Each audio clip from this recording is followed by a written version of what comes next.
Hi, good morning, everyone. This is Saurabh Agarwal. Uh, Good evening, good afternoon. I get confused because there's a different time zone I'm calling for. So we have a live session on 118th CMAAO International Weekly Meeting, and we are joining in from various countries. We come across with a lot of various topics and discussions, and COVID is again increasing with a lot of countries. So we have a lot of questions and concerns about the vaccinations, the combinations, the booster, how many boosters are required, when to take a vaccination. So again, today we have a COVID update vaccination as a topic. And to talk about this, we have our favorite speaker, Dr. Monica Vasudev. She's from US. She's an expert on allergy and immunology. She's in internal medicine. She works with Advocate Arola Health in USA. Over to you, Dr. Monica.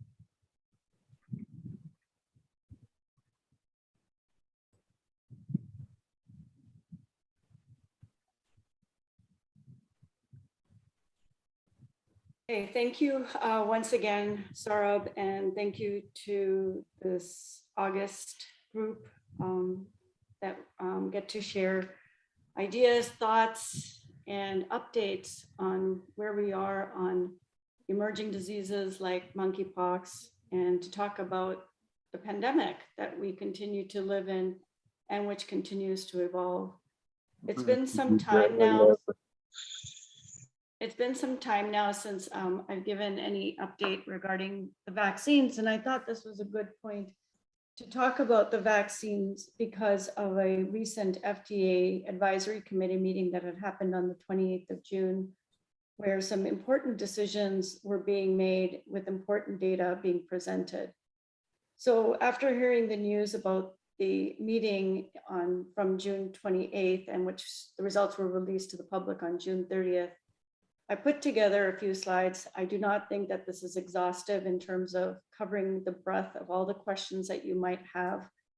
For full disclosure, I put this together in the last 2 hours. So I don't have all the answers necessarily with data to all the questions that you might have, but I think this is a good point to rethink our approach to vaccines now that we are further in the pandemic. So the title of my talk today is COVID Vaccines and Shifting to a Long View about the use of these vaccines. So I'd like to start my presentation by talking about the share of people who have completed the initial COVID-19 vaccine protocol as of the 7th of July of 2022. And what you can see is here are that the darker shades of green are representing those with a higher percentage of those who've completed the initial series, whereas those who have in the yellow shades to beige, where you're seeing a much lower rate of vaccination. So this is a graph or a map that is very different than a map that I would have shown several months ago. And with time and with access to vaccines, and we are seeing more of countries being vaccinated with a very obvious lack of vaccine resources. And that was in Africa. So on June 21st, 2022, the following news release was made that a South African biotech company, Afrigen Biologics, will work with a Belgian partner to develop the first African-owned COVID-19 shot as a broader effort to reduce the continent's reliance on other regions for vaccines. They'll seek to develop vaccines that are cheaper to produce, easier to store, and to distribute in rural and remote locations where few people have been vaccinated. So that's just a nod to vaccine inequitable distribution and trying to address that. So as a review, where are we today as of the approved or authorized use of vaccines in the United States? For those who are 18 and older, those that are approved and authorized and currently available include Pfizer-BioNTech, Moderna, which are your mRNA vaccines, your vector vaccine, the Johnson & Johnson Janssen vaccine, those approved for age 12 to 17, Pfizer-BioNTech, Moderna, and those 11 and under, which is the Pfizer and the Moderna. This is, as of June, have been approved down to the age of 6 months. Oops, sorry. So for those 6 months and older, going a little bit more into the Pfizer-BioNTech, the primary series for 5 months and older, 2 doses given 3 to 8 weeks apart, who are not moderately or severely immunocompromised, and can get a 3rd dose, so that's your first booster, 4 weeks after their 2nd dose in the primary series. However, if you are under the age of 5 and you're 6 months and older, you can get 3 doses that are separated, the first 2 by 3 to 8 weeks. And the 3rd dose in this age group is 8 weeks.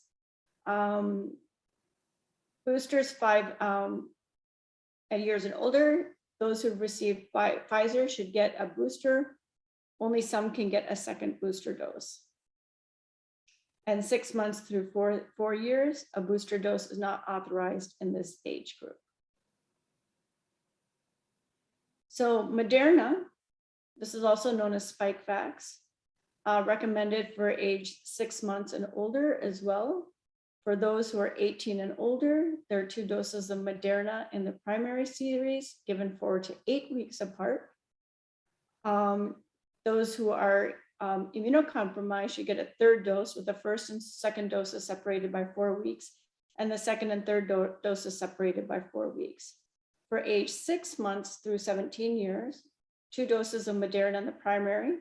People who are moderately or severely immunocompromised should get a 3rd dose. So this is different than the Pfizer series. And then the booster dose is for 18 and older. People who've received a Moderna should get a booster. Only some should get a 2nd booster. And if you're 6 to 17, currently a booster dose is not authorized. And more information can be found on the CDC website regarding this. And also, as you can see, there's these buttons at the bottom that you can click. For the Johnson & Johnson, for some situations who are 18 and older, the recommendation is the preference of the mRNA vaccines, and they should only be considered in some cases, and it should not be used as a 2nd booster dose. Primary series is 1 dose, but they should also get a 2nd dose following up on the Johnson & Johnson after 4 weeks, BioNTech and Moderna. And then boosters should get a booster dose. So you might have heard in the news that the Novovax vaccine, this was from the FDA meeting. It showed demonstrates broad immune responses, including against Omicron and other circulating variants. The preclinical data demonstrated that boosting with Novavax, Omicron, or prototype vaccine gives a very strong immune response against the variant Omicron variants, including the BA.4/5, which I'll talk about later. The Novavax is currently approved, but not available to be administered. It will come in the fall in accordance with the FDA Advisory Committee's recommendation. There was a little bit of a delay because there was a change in their manufacturing process. Novavax contains the spike protein as opposed to the mRNA, vaccines that contain the genetic code to create the spike protein. It's made by turning insect cells into protein producing factories that then require processing and purification. And there's also a major difference in the level of refrigeration required. It's more like the Johnson & Johnson in that it only requires regular refrigerator temperatures.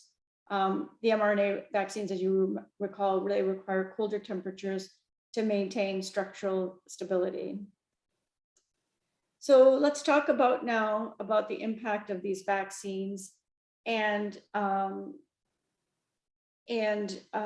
what the more recent data is. So this was data that was published end of June, beginning of July. And sorry, the title got mistyped here. In 2021, COVID was the #1 cause of death in Americans aged 45 to 50. And what you're seeing here are 4 graphs of 4 different age groups. The first top left is for age 25 to 34. This is 45 to 54. The third is 65 to 74, and the fourth is over 85. And in each group, you're seeing the 2 sets of bars. The first is between March, beginning of the pandemic, 2020 to December. And then the second group of bars is between January and October 22nd. If you can see in ages 25 to 34, the #1 cause of death in that age group is accidents in both those time points. However, in those between 45 and 54 years, between March 20 to December 2020, the #1 cause of death was either heart disease or cancer, whereas in between January to October of 2021, you now see COVID-19 in this gray bar as being the #1 cause of death. Age 65 to 74, you're seeing cancer, and over the age of 85, you're seeing that it is heart disease. So this is the impact of the disease in terms of cause of death. What we know and what we've seen, as you can see, this is now data that's just published from 2 days ago. Vaccines do prevent death. And this is looking at the number of COVID-19 death prevented among vaccinated persons in December 2020 to September 2021. So pretty much in a similar time frame as the graph that I'd shown you earlier. So here the CDC estimates that 1.6 million hospitalizations and over 200,000 deaths were averted. They were avoided due to the vaccination until the fall of last year. Most of the hospitalizations and deaths prevented were in the age group of 65 and older, with 759,000 hospitalizations and 154 deaths prevented. In the 58 to 64 age group, followed closely behind with 525,000 hospitalizations and 66,000 deaths prevented. So we're seeing that the benefit of the COVID vaccines in the older age group, over 50, was effective in both hospitalization prevention as well as preventing death.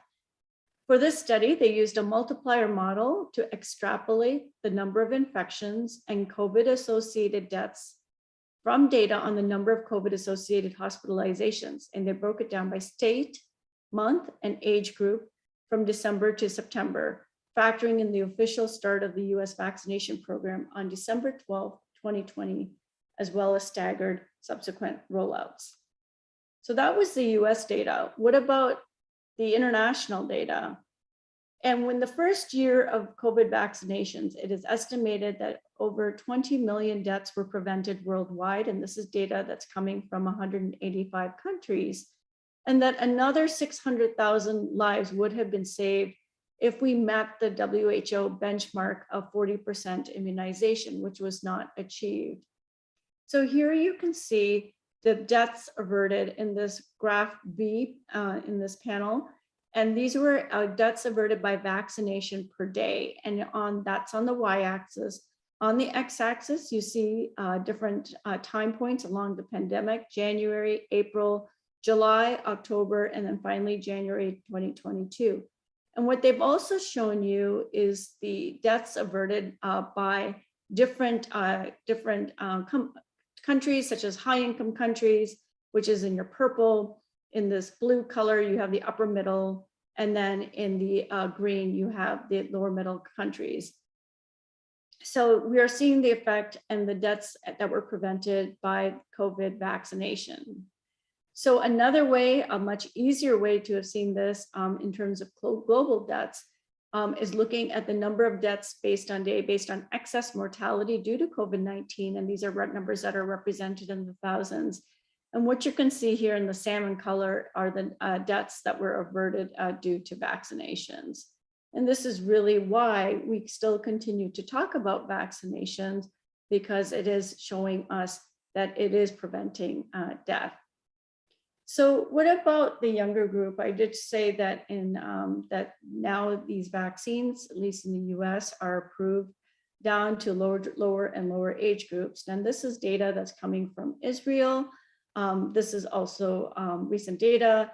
And what it is an observational study. And they looked at protection against Omicron in ages 5 to 11 following a single dose of the vaccine. And then they found that there was protection, so minimal protection with a single dose. But when you got your second dose, 14 to 27 days after the first dose, there was a 50% protection against Omicron.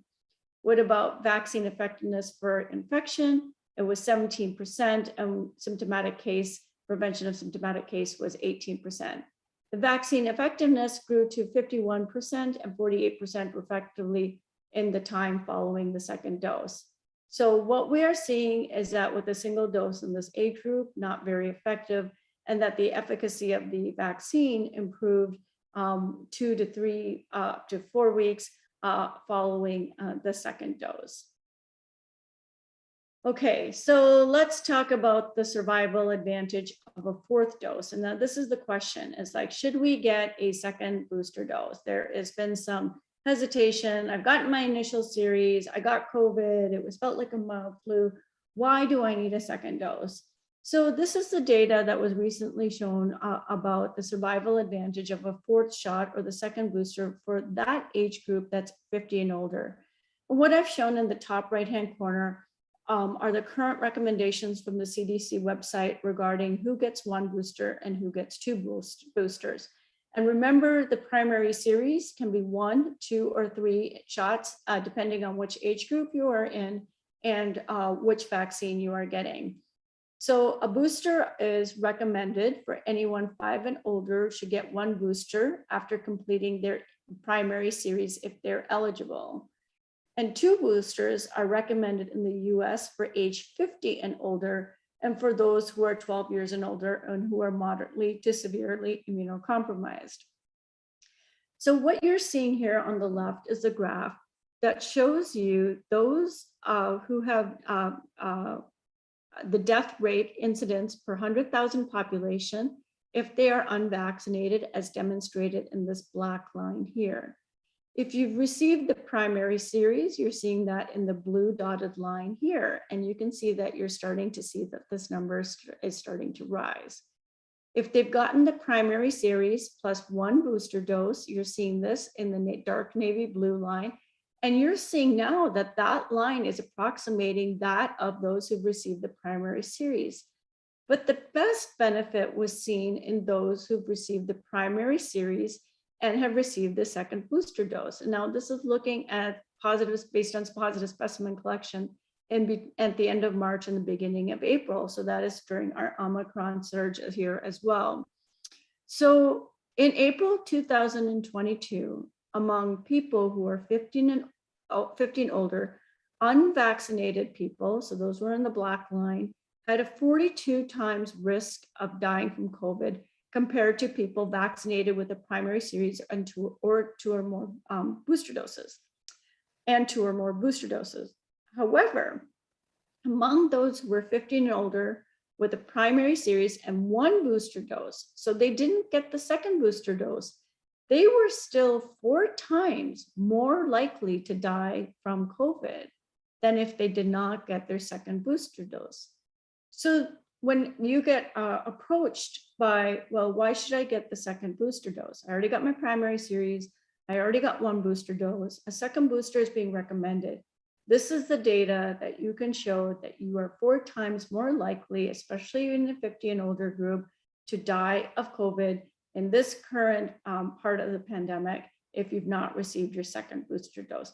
I believe that this data is compelling and provides the rationale for getting a second booster dose.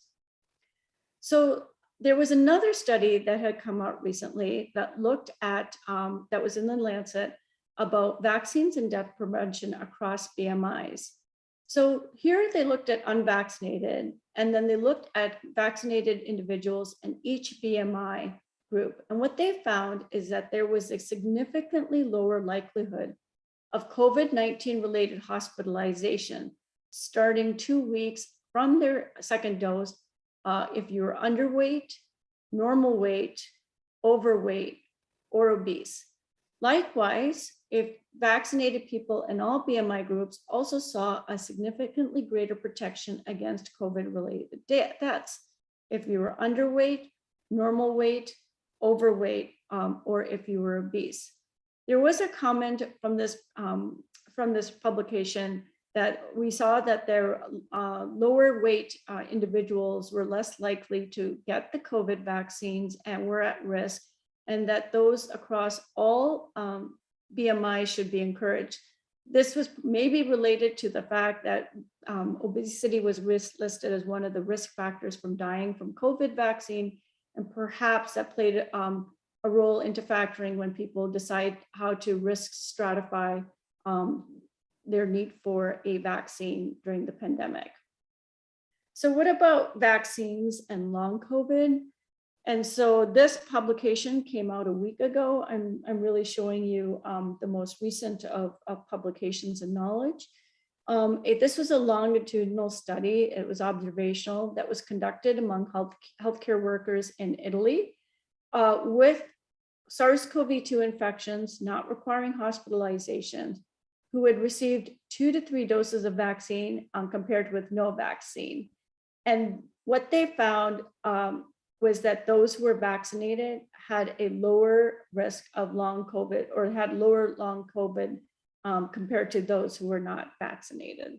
So another reason for vaccination. So this was another conversation that we started to have before today's meeting, and that was talking about vaccine hesitancy. So this was a very well written editorial or review article, by Dr. Larson in the New England Journal of Medicine. It was on the vaccine hesitant moment. And she reviews all the different vaccines that came out and when it was related to the information that was being disseminated or misinformation that was being disseminated related to these vaccines. And I found this timeline to be very elegantly summarizing the different time points in terms of the Lancet Wakefield paper, and when different social media and digital technology events took place.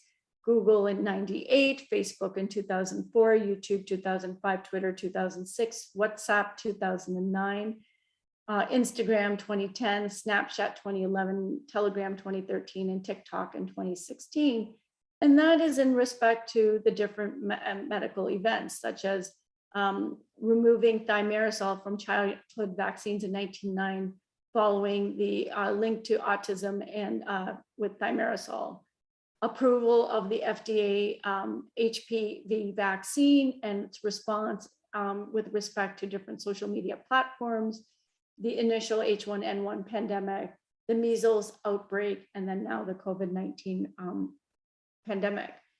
Finally, at the end of the paper, she says that physicians and other healthcare providers are still among the most trusted persons when it comes to healthcare. And the Wellcome Global Monitor surveyed people in 140 countries and found that 73% of the respondents said that they would trust a doctor or a nurse more than any other person when it comes to discussing vaccines. The percentage was 90% in higher income countries.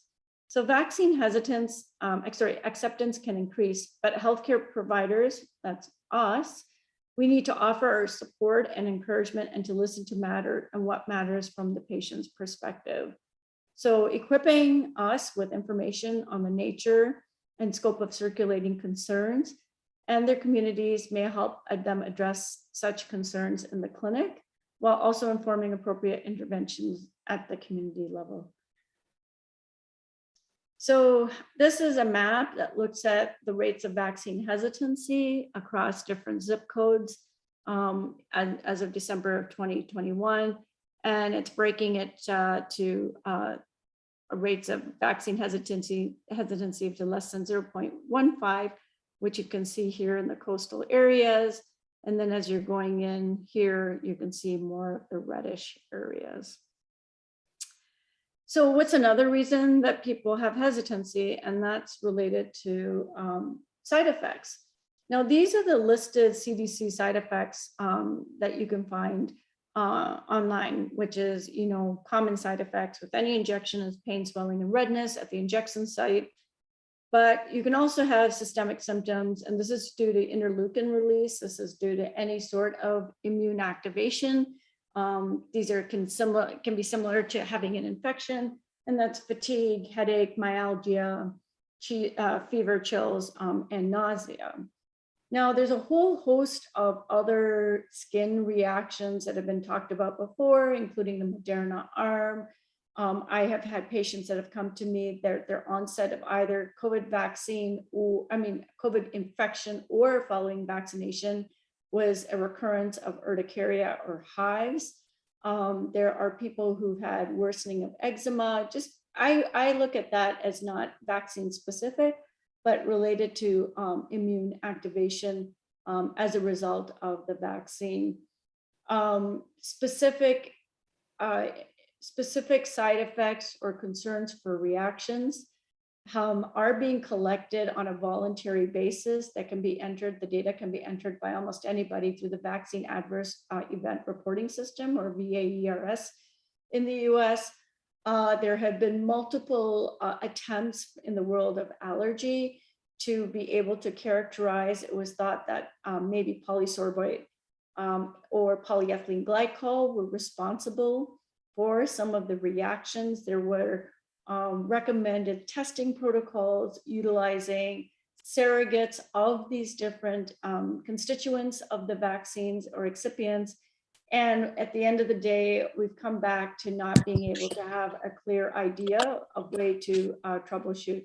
I've had patients who've reported side effects after the first dose and went on to receive the second dose, which they were able to tolerate. So I think that we are still waiting to know more. And I think it's a discussion about risk benefit, like anything else that we do. We're looking at risk of hospitalization, risk of death, looking at what their risk for reinfection, which I think everybody's at risk for now, given the lack of distancing measures now and how contagious our current variants are. But this is just a very brief discussion about some of the side effects related to the COVID-19 vaccine. And as an allergist that is being asked to assess potential reactions, we still are waiting for effective guidance. And the guidance that we've mostly received has been on an individualized basis, understanding our patient and their risk for infection, and their risk for complications of infection should be weighed against the potential or prior adverse effect of the prior dose. So why are we talking about vaccines now? We are 2 years into the pandemic. Testing has been almost removed from many areas of the world with respect to travel. Everyone is in this new mode of vacationing, meeting, interacting, catching up from their last 2 years. And we want to push this pandemic behind into the rearview mirror, but this is not happening. What we're seeing is that we do have the potential for the emergence of new novel variants this fall, as we start to see in the Northern Hemisphere, as we go to increased indoor activity. We will anticipate a waning immunity in the population with respect to prior infection or immunization, which will then create a perfect environment for an increased risk of a major COVID-19 outbreak. So let's think ahead, and we have to kind of keep our eye on what is happening now in terms of predicting where we're going to be in the fall. And so this conversation now leads to the variants of SARS-CoV-2. And I had shown this diagram at an earlier meeting, and I want to talk about BA5 or BA4-5, which is this red divergence right here. So while BA1, which is right here, is much closer to the BA5 than the original Wuhan strain, it still has substantial dissimilarities. And what we know is that the BA4-5 subvariants are spiking globally because they can spread faster than any other circulating variants. They have the capacity to infect people who were immune to earlier forms of Omicron and other variants. The significant impacts from BA4-5 can be seen recently in Portugal, where COVID-19 vaccine and boost rates are very high. There had death and hospitalizations with respect to BA4 and 5 that was similar to those in the first Omicron wave. So we're talking about an immunized population, and now you have a new subvariant that's causing the same level of death and hospitalization. This is concerning. Antibodies triggered by vaccination are less effective of blocking BA4 and 5 than they are at blocking earlier Omicron strains. So this is the immune escape, including BA1 and BA22. And that could leave the vaccinated and boosted people vulnerable to multiple Omicron infections. So I'm not saying this to create alarm. I'm just saying that we can't lose sight of where we are right now. And we kind of have to keep our ear to the ground in terms of figuring out where we're going next. So this was published in the New York Times in terms of what this BA5 subvariant means for the United States. So I had mentioned Portugal. So you can see the BA5 variant here in this blue color. This is Portugal, this is France, and this is data between January 1st and July 4th. You have Italy over here, and you can see the United Kingdom. The CDC says so far that BA4 and 5 inherently is, there's no evidence that it is more severe than any Omicron subvariants. However, if more people become infected because it is highly communicable, the number of people hospitalized because of the virus may rise. And so where are we right now? So this is data in terms of July 2nd. And now you can see that BA5 is almost up to 50%, if not at 50% right now, in terms of the variants that are the variant of concern that is circulating. It's actually 53.6%. So I had mentioned that the vaccination is not as efficacious. So now this is looking at the 2 doses of Moderna versus 3 doses of Moderna. So this is just the first booster dose. I'm not talking about the second booster dose here.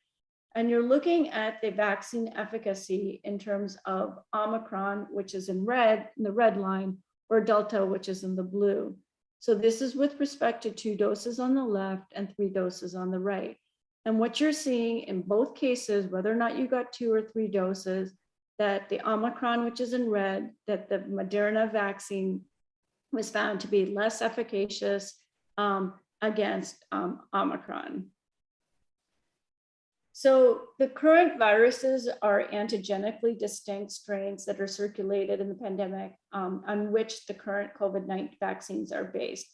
And just to disclaim, share, I got these slides from that FDA meeting that had occurred on June 28th. So this was the summary of data that was presented to the FDA. So the SARS-CoV-2 Omicron variant has become dominant globally, poses a higher risk of reinfection than previous virus strains, and continues to evolve into sublineages that are also antigenically distinct.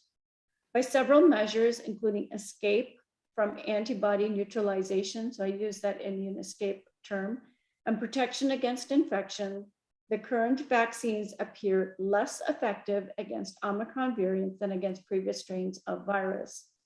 The available data indicate that an Omicron booster vaccination will increase and broaden the antibody response to Omicron viruses.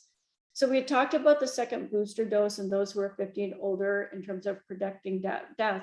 But here I'm going to also make an argument that this is also why whatever vaccination programs are available and you are eligible for, this is definitely worth doing.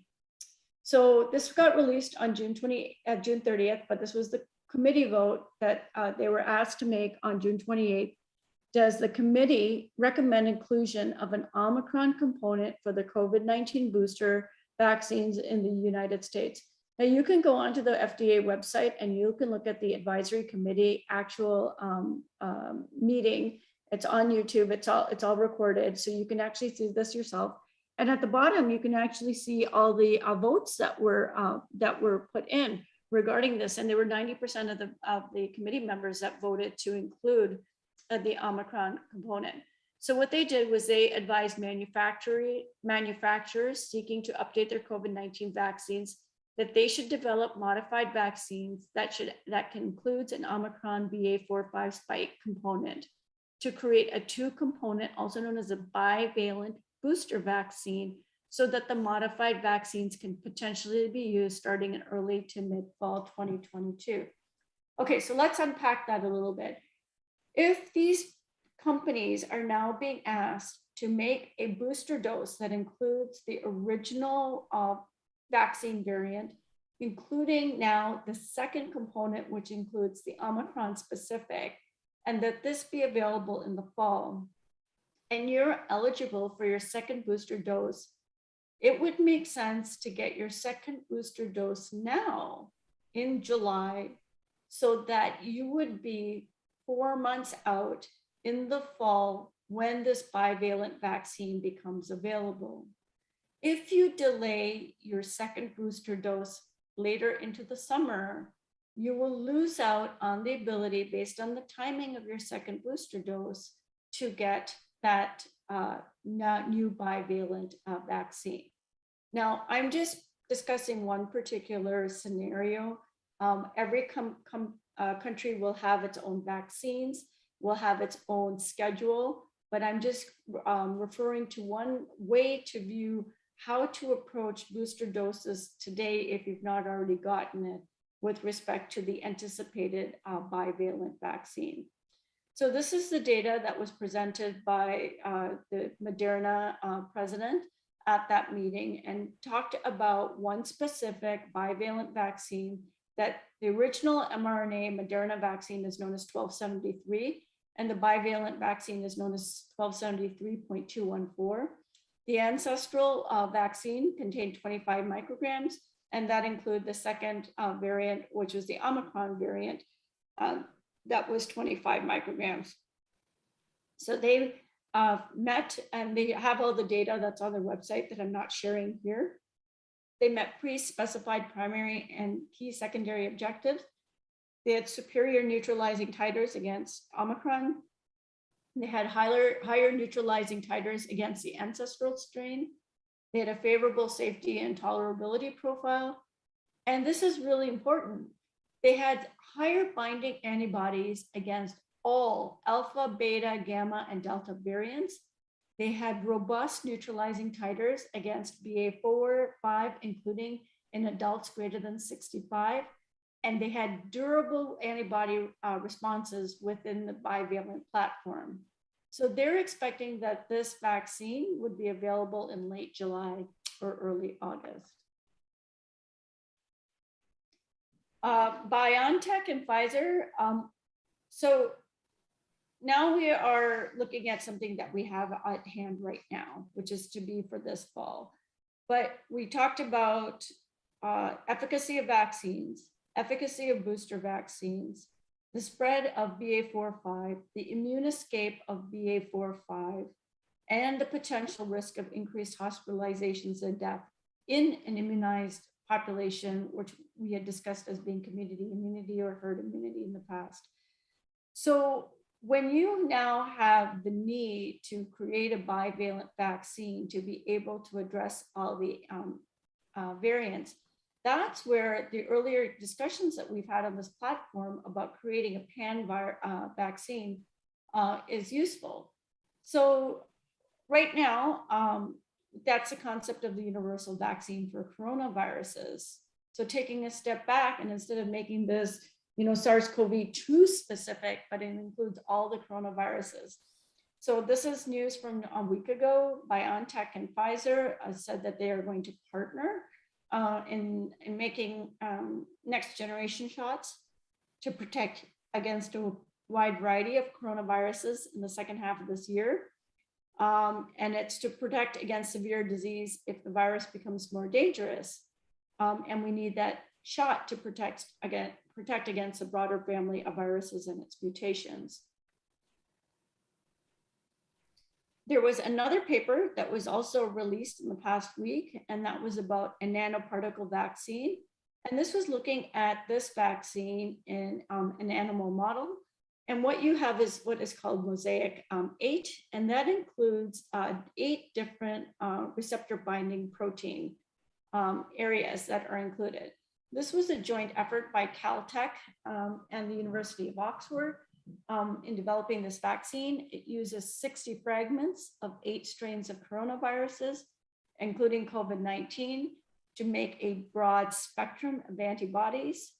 Animals were vaccinated with the Mosaic 8 nanoparticle, which made antibodies that recognize virtually every SARS-like beta coronavirus strain that was evaluated.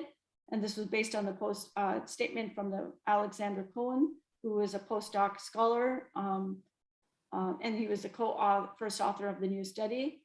And they're expected to start phase 1 clinical trials over the next year using a 30 million grant from the Coalition for Epidemic Preparedness Innovations. So that's it for today. Thank you for your time. I hope you found that useful.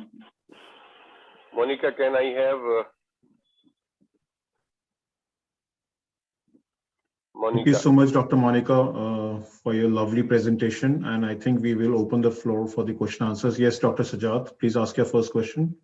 Okay, thank you very much, Saurabh. Always, Monica is very fantastic, very informative presentation. I have some query regarding the vaccination of third booster.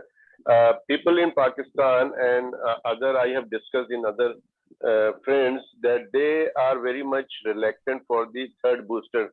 Do you think, I don't find any comments from your side in your slide that the third booster is very, very effective.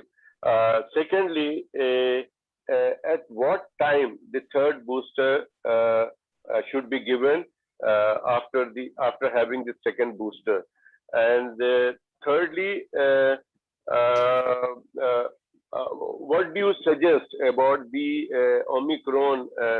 Here in Pakistan, we have the clinical symptoms are running nose, sore throat, fever. Somebody have a slight low grade fever, and the other have a very high grade fever, and body ache, something very light symptom. But on the other hand, the people have a severe severity like the diarrhea, and some people have a vomiting and high grade fever with the respiratory symptoms. So what do you suggest in this condition? Either people should have the booster dose after having these symptoms. If they have to have the booster dose after having a small, little symptom, then at what time after subsiding the symptom of this light symptom like sore throat and common cold and running nose after having negative corona test? Yes, Monica. Thank you so much for your questions. So I just want to clarify. So third booster, they received the initial series, which could be 2 vaccines. They received the first booster and the second booster. So they received 4 vaccines. And now you're asking me about the 5th dose. Is that correct? Yes. Yes. Okay, so we don't have any recommendations on a 3rd booster at this time, except for those who are severely immunocompromised. If I was to make a recommendation that is not based on any information that I have read, what we are seeing is the minimum time between doses to be 4 weeks. 4 weeks. Yeah, the minimum time between doses. However, knowing that there is going to be an Omicron specific booster, which is this bivalent vaccine, if you're in the summer, maybe it might be worth waiting to get the new bivalent vaccine, although I don't know when it would become available. I gave you the minimum time. That's the minimum time that we know between 2 doses of vaccines. What they're saying is 4 months, right, for the second booster dose. So it would mean that if you wanted to get another booster dose, which is not under any guidelines right now, it would be 4 months after the second booster dose. Again, that's just based on what we know so far, but it's not based on any guidelines, and that would be my only recommendation. So any second booster dose at this point, third booster dose at this point is not something that I feel confident in being able to recommend. The second question you asked was about the variation in presentation of infections, whether it be mild to moderate to severe infections that doesn't require hospitalization, and receiving vaccination after infection. Now, we know that native infection does stimulate the immune system, both B cells and T cell responses, broad array, more than just to the receptor binding domain or spike protein of the vaccine. But we do know of hybrid immunity, that immunization following infection is the best immunity that you can get. And if we're seeing that there is immune escape from these the newer variants, what is it that I recommend for people who have infections? Now, we used to wait 3 months after infections when people were treated with monoclonal antibodies. But the data regarding immunization following infection doesn't follow that same thought process. I have recommended to my patients that two weeks after they've had an infection, that they can receive a booster dose. But I think that was before, when they were between the primary series and the first booster dose. If you've already received 2 booster doses and you've gotten infected, I really don't know what my recommendation would be about the 3rd booster dose. But I do recommend immunizations for those, even if they've had infections. Okay, thank you very much. Yes, go ahead, Monica. I was just going to make a comment too, and it kind of even speaks to like the vaccine hesitancy. And I might have mentioned this earlier in an earlier meeting, is that one of the theories behind long COVID is that you have viral particles or viral bits that are stuck in areas of clots, microvirus stuck in clots. And when you get the COVID vaccine, what you're doing is you're giving your immune system a boost to be able to clear those areas and to prevent or treat long COVID. And that's why some people might benefit with long COVID symptoms when they get immunized or reboosted. So when it comes to people who've had symptoms, whether it be mild, moderate, severe, and you get immunized, maybe you are addressing or attenuating the development of long COVID symptoms, no matter how severe the infection was. Okay, Monica, one thing more I would like to ask is, the people are asking about some people are very much reluctant after having the second basic vaccination, 2 vaccination, no booster dose. Then they are now convinced with the second with the booster dose, but they have more than 8 months with the basic dose. So is it the time to have the booster dose? Any harm on delaying having the booster dose? They are absolutely eligible for getting the booster dose. Reason one, 8 months since their dose. Reason two, immune escape from the COVID variants. Reason three, 4 times reduction in death over the age of 50, seen with the second booster dose, first booster dose, even more so. I do believe, and that's why I wanted to talk about the vaccines today, is that we should not be complacent. We are still in the pandemic. We don't have real numbers in terms of who are infected because many people are not testing anymore because their symptoms are milder.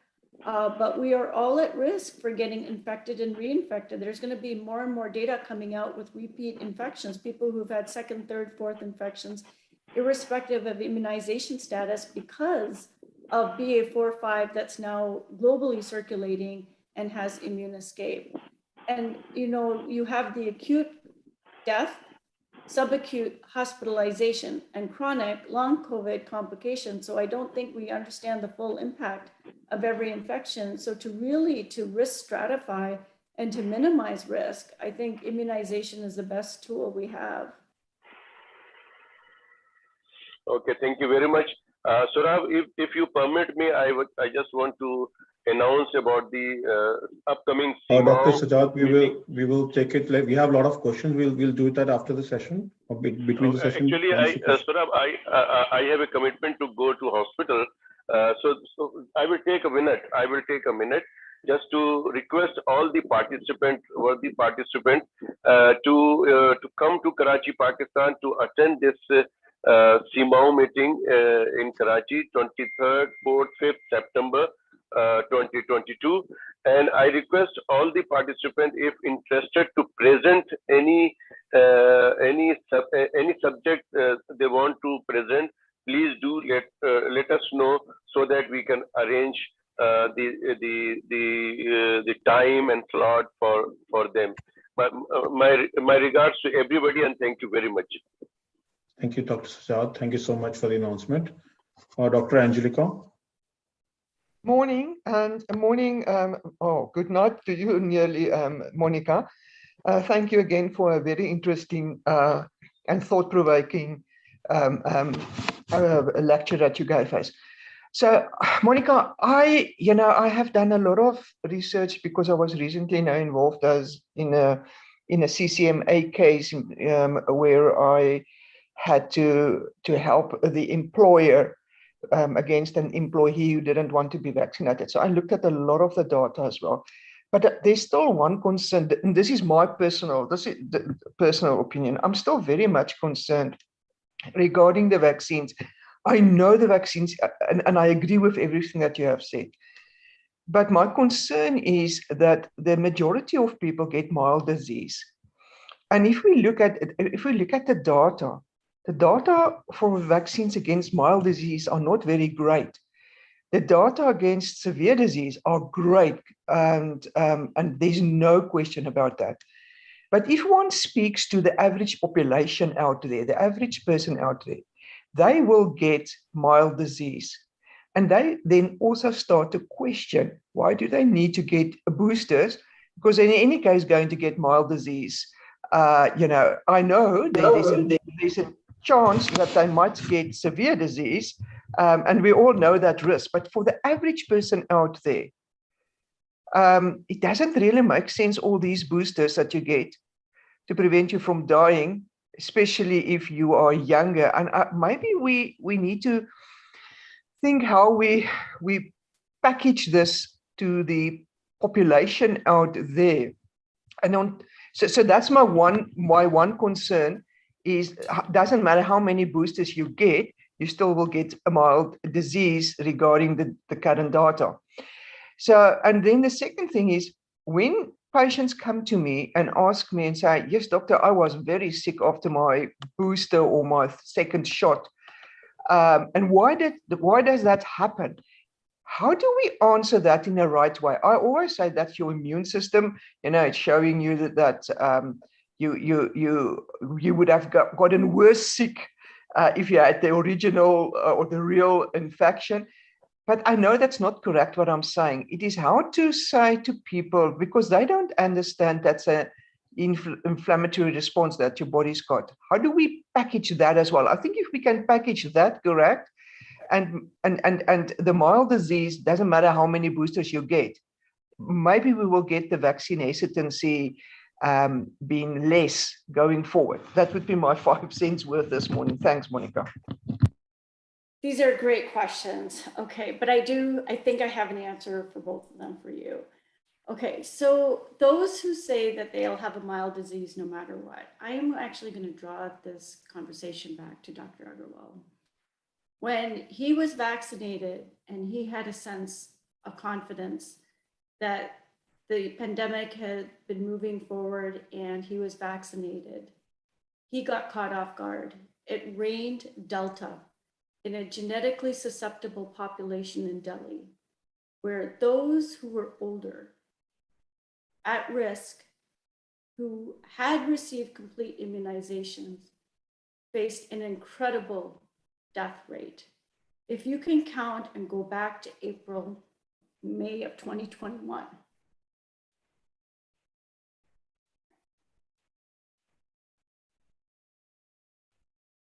they didn't know.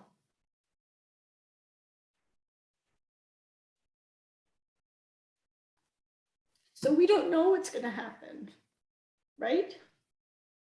That virus is going to change. So we don't know. When in South Africa, Omicron first came out, and we're looking at B4, B5 data of South Africa compared to Portugal. The data for South Africa is very different for the hospitalization and death rates in Portugal. So as we look at variants and we look at genetically susceptible populations, and we look at vaccination rates and time since vaccination based on indoor-outdoor behavioral patterns based on what season we are in, that was why I showed you that graph, is that maybe, yes, 90% of the people who get infected will be fine. But what if you get caught off guard? What if it rains the new Delta in your country? That is what I think the question is. And we're looking and we're beginning to see. This was not a conversation that I would have had, before B5 was really emerging. And the reason that we just need to talk about it right now amongst ourselves is A, we protect ourselves, we protect our colleagues. And then we look at those who are receptive to the information in our patient population and in our communities. But that doesn't necessarily mean that we're going to be able to convince everybody to get the second booster dose. But it's our job to be able to identify those who are willing to listen as to why we're talking about this. We all want this pandemic to be over. We don't want to be talking about vaccines anymore. We want to be able to study and bring back the standard of care for all the other chronic medical conditions that have affected our patients, just like this pandemic has. But if we had the ability to provide the right amount of immunity at the right time and match it from when you had a variant surge in your environment, we will be golden. Everything is a mismatch, right? There's a mismatch between the availability of vaccines when we're giving out our vaccine rollout, and what the surge is going to be. And that's a question I'm answering to you right now. Patients feel like the disease is mild right now. They don't feel compelled to get the vaccine. But when the variant becomes completely much more contagious or causes much more morbidity and mortality, then we're going to be behind when it comes to getting the vaccine doses. I think when we get to the pan-domain vaccines that I talked about earlier, I think that's where we're going to be able to start feeling like, okay, we have the immunity that we need. If we had perfect medications to treat, that would be fine. We wouldn't have to talk about this. But when we don't have the availability of perfect medications or a lot of contraindications to medications, this is why you want the vaccinations. So right now, I'm just appealing to those who have medical knowledge and who have interest and desire as to why it is important to get the second dose of the vaccine, or to continue to keep looking at vaccines while we keep our eye and ears to the ground regarding the variant and where we are with hospitalization rates. I feel like we are not getting all the information. I don't feel we have a true picture yet of what the impact of the pandemic is. But maybe this is just a small blip and everything will get better in a little while, or maybe we're at the beginning of more than just a blip, and it's going to continue to rise. I can't predict that for you. So that is the answer in terms of why, how I would address the concern that most people are having mild infections. And then the morbidity associated with long COVID, I want to say something about that. So as an allergist, I treat patients with chronic rhinosinusitis with nasal polyps. Anosmia is a big symptom. So I've been asking about lack of sense of smell and taste for years in my patients. When they get put on medications that return that sense of smell and taste back to them, or if they've had polyp debulking surgery, they tell me about the quality of life that they have. We are talking about long COVID symptoms as simple as anosmia that's affecting these patients' lives. If vaccination can help that or prevent that, then that is also worthwhile, even though it's a mild infection. Okay, I'm sorry, I feel like my volume is low. Somebody has told me that. Can you hear me? No, we can hear you. It's okay. Okay. The volume is fine. Okay. Now, talking about why do I get sick after the booster dose and what is it that I use to educate my patients? I tell my patients that getting vaccines, booster doses, is like getting a degree for your immune system. Either you're getting primary education, or you're getting secondary education, or you're getting a PhD. So every time you get exposed to the virus, whether it be vaccination or infection, you're getting a more sophisticated degree.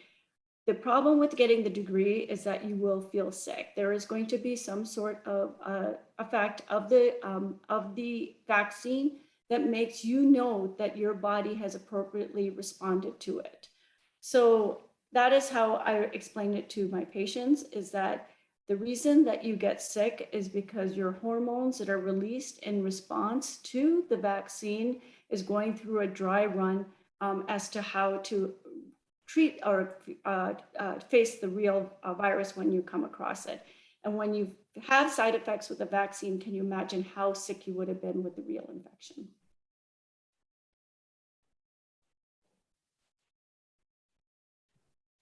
I hope that answers your questions. Tarav, can I ask the questions now? Dr. Chong, and then you can ask Okay. Dr. Chong. Yeah. Hey, hi, Monica. Sorry. Thanks for that beautiful presentation. Hey, I just want to ask about the 4 times and the 42 times for those above 50 for the 4th dose or the second booster dose.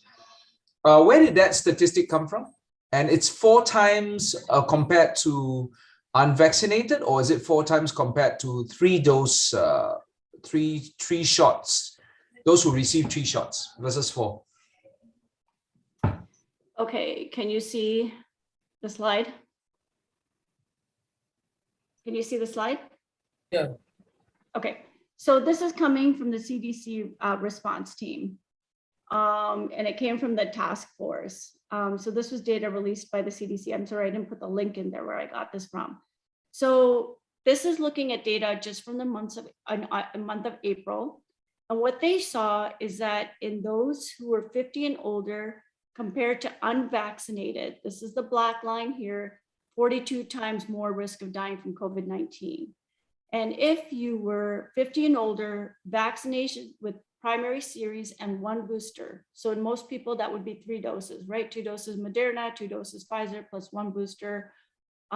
They were 4 times more likely from dying from COVID compared to those who had gotten the second booster dose. So this is actually the 4 times differential is 3 doses versus 4 for the mRNA, Yes. for the Yes. mRNA, right? Yes. I had a look at the Israeli data, and the Israeli data shows that it was the 1.2 million Israelis that had 3 doses and versus 4, and it was 2.6 times severe disease, less severe disease and death. So it was very interesting. The Israeli data is 2.6 times, and the US data is 4 times. Right, because your data is going to be time stamped based on where you are in terms of your population immunity from your vaccine rollout. And it's also going to be time stamped based on where you are in the pandemic in your region. Yeah. I'm asking this because I'm facing the decision soon after it's been 90 days since I had COVID. So I need to take my 4th shot. So I'm asking, I'm trying to decide whether is it Novavax, Pfizer, or Moderna. So I don't have an answer for that one because the Novavax had great data. Yeah. I've done 2 Pfizer. I did a Sinopharm and the Chinese vaccine. So and then if I do the Novavax, I would have done everything, including getting a COVID infection. So 3 platforms plus native infection, which was probably Omicron. Yeah. Thanks very much, and I'm sorry you were a bit you were a bit choked up just now about Dr. Agarwal, and we all feel the same way too. Thank you very much. Thank you, Dr. Chong. Dr. Ravi. Thank you, Monica, for your wonderful presentation as always. I got 3 questions. Number 1, Pfizer BioNTech and Pfizer Comirnaty, are they the same? Yes. They're the same. Okay. Oh, wait. Pfizer BioNTech, yes, is the same as a Comirnaty. Yes. Okay. I don't use that. Okay, because here in Malaysia it's Pfizer Comirnaty. Yeah.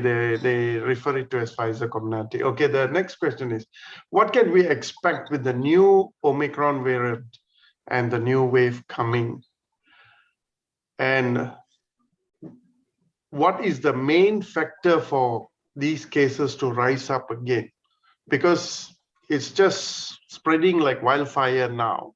And what activities should be cut in order to prevent this from spreading? So those are great questions, and I don't have very specific answers for you because I think it's too early to tell. We do see that rates of hospitalizations have gone up around 15–20% in certain areas. I think, if you look at California, or if you look in very high populated areas where, there's lots of travel, those might be markers. We saw, and I alluded to the fact that BA.4/5 didn't have the same impact on South Africa as it did in Portugal, and people kept their eyes on Portugal. But in terms of what I recommend be vaccinated to wherever maximum level you can get, right, as recommended, and then choose your travel carefully, and choose your travel carefully based on where you are on your vaccination status. I'm not eligible for my 2nd booster dose, and I'm going to be traveling this summer, and I'm just wondering and hoping that the indications come out for a 2nd booster dose for my category. But it is definitely worth, timing your immunizations also to give you the best boost right before you travel, and that when you travel, maybe travel with a mask.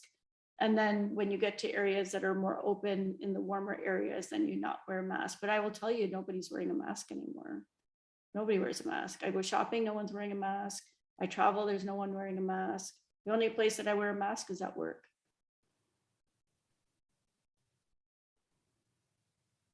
But what can we expect with this new Omicron variant? I mean, a new wave coming.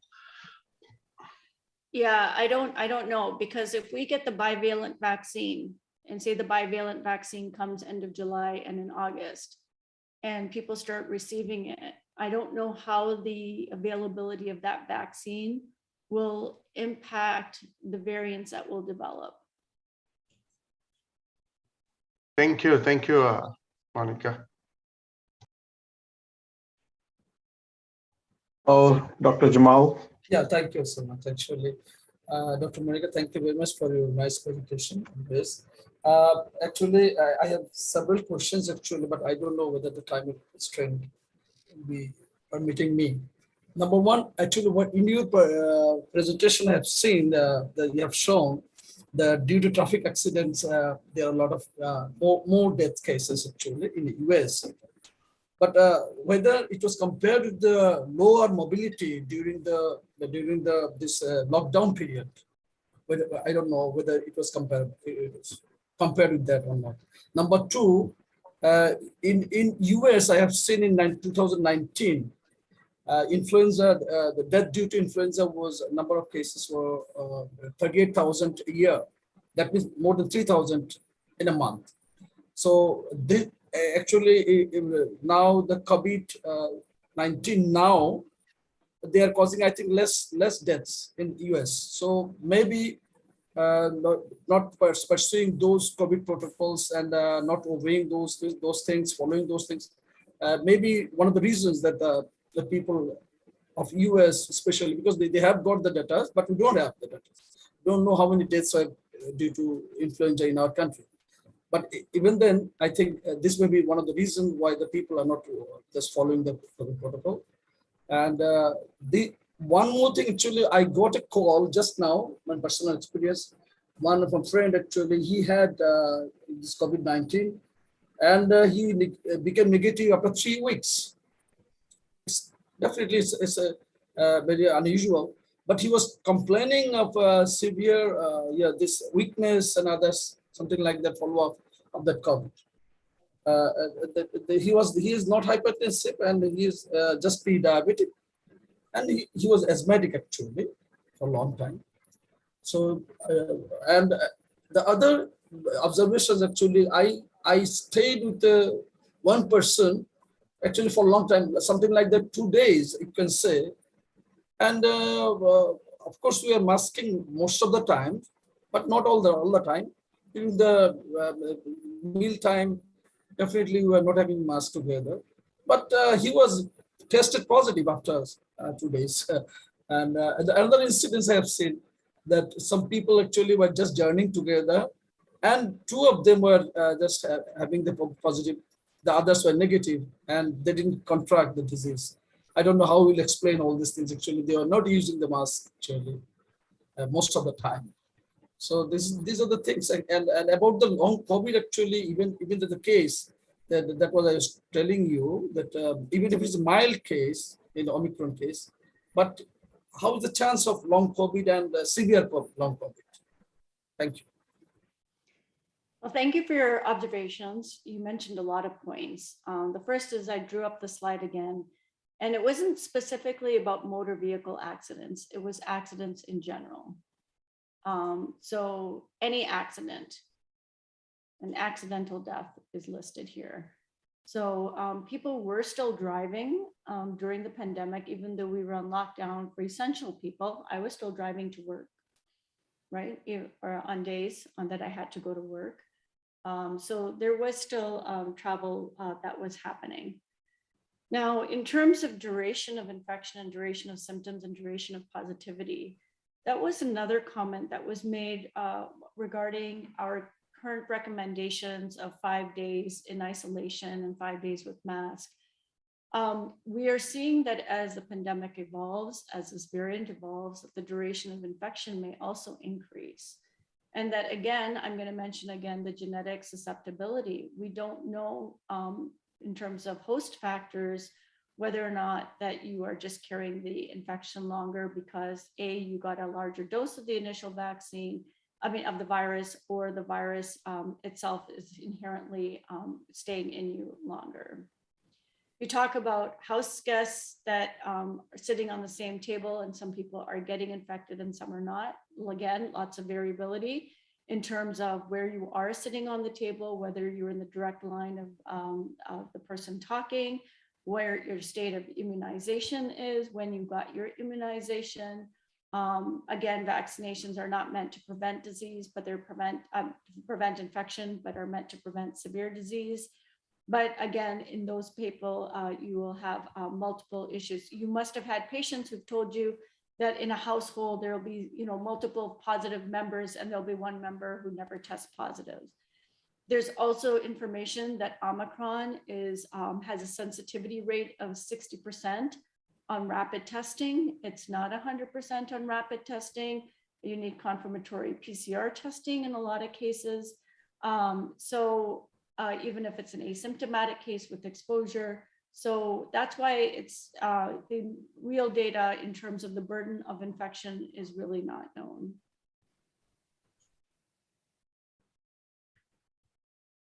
I hope I addressed some of the questions that you had. Yeah.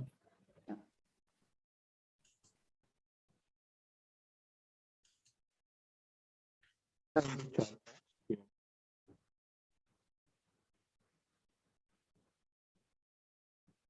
question says, how long does the COVID-19 booster mRNA vaccine immunity last?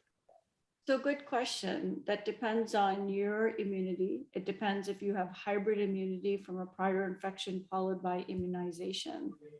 I would say though that the immunity from vaccination or immunity is like 3-4 months. And you would assume after that point that it's starting to wane. So you might have some immunity, but it's not going to be as robust as it would be 2 to 4 weeks after an immunization, complete immunization. Monica, I was looking at the Israeli data, and it's very interesting that even with the 4 doses of mRNA that they did in Israel, it did not stop them from catching COVID. It just reduces hospitalization and mortality and severe disease. But it did not actually, I think the protection waned after 4 weeks, after the 4th dose of mRNA. It's so like the rates of infection did not drop. So I agree with you. So I talk about vaccinations as wearing a seatbelt in a car, in a vehicle. It doesn't prevent you from getting into a car accident, but it'll protect you. And then everybody's going to have a different sized vehicle. They'll either be sitting in a passenger car, in a motorbike, in a truck. So that could be how strong your immune system is or your baseline health status. Your accident can also be of varying strengths. You could be hitting, you could be driving 10 miles an hour. You could be driving 50 miles an hour or kilometers per hour. And so the impact of the accident is different. But vaccination is only wearing a seatbelt. If you're a careful driver, you wear your mask, you do social distancing, that kind of stuff, then maybe you won't get into an accident. So I use that as a way to explain it to my patients as well, that we are not using immunizations to protect infections. We're using immunizations to prevent dying from infections. And you don't know. So Monica, can you be certain that initially after the vaccination started, there were complaints of blood disorders? Now you can just rule out those things because you have not shown anything like that. It's because of the vector-based. That's why the Johnson & Johnson vaccine is not recommended in the US. And so they found to have a higher risk. But I will never say that any vaccine is 100% safe.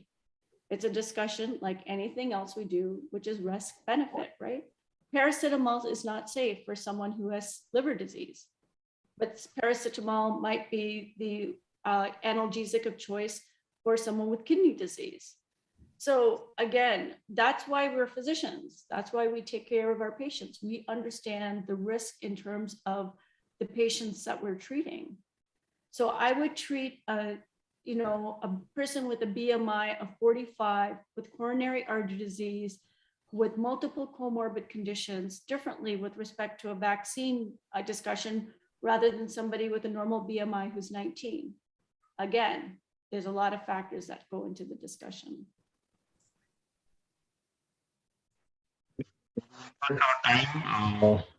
If we don't have any more questions, I think it's more than a midnight for the speaker, and she still smiles, but yeah. a very good and nice presentation. And I think many questions which were pending for last so many weeks. Thank you for answering those questions, and many more sessions to come forward. So shall we wind this session? I think we are already 1.5 hour session crossed. So thank you, Dr. Monica, for the wonderful presentation and the answers of all the questions. I'm sure there will be a lot of questions going forward as well when people sleep over it and they think about it. So many more sessions. Next session will be on nutrition. So we will announce the speaker very soon. Thank you so much, everyone, for joining in. And see you next week again. Same time, same day, same place. Thank you. Thank you. Thank you, sir. Thank you, everybody. Thanks.